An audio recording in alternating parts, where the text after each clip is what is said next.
Audience numéro 55, description paulinienne du corps et doctrine de la pureté. Saint Paul a attiré l'attention sur les membres du corps que nous tenons pour les moins honorables et que nous entourons de plus de respect. La description paulinienne ne serait pas possible sans toute la vérité de la création et également sans toute la vérité de la rédemption du corps que saint Paul professe et proclame. L'auteur de la première épître aux Corinthiens a sous les yeux le corps humain dans toute sa vérité, donc le corps imprégné avant tout de toute la réalité de la personne et de sa dignité.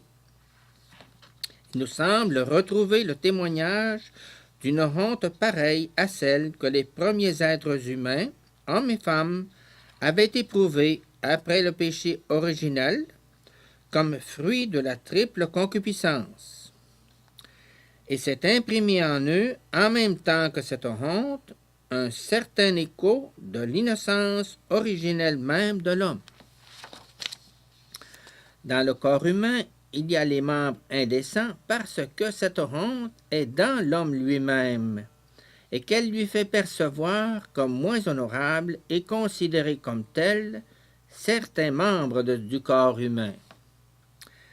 C'est précisément de la honte que naît le respect pour le corps.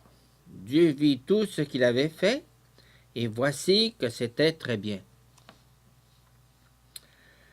La division dans le corps est une nouvelle expression de la vision de l'état intérieur de l'homme après le péché originel.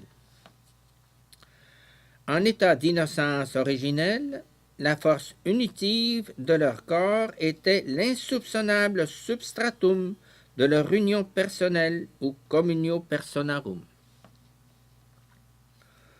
Au seuil de l'histoire de cet homme se trouve l'expérience de la honte connexe à la division dans le corps, au sentiment de pudeur à l'égard de ce corps.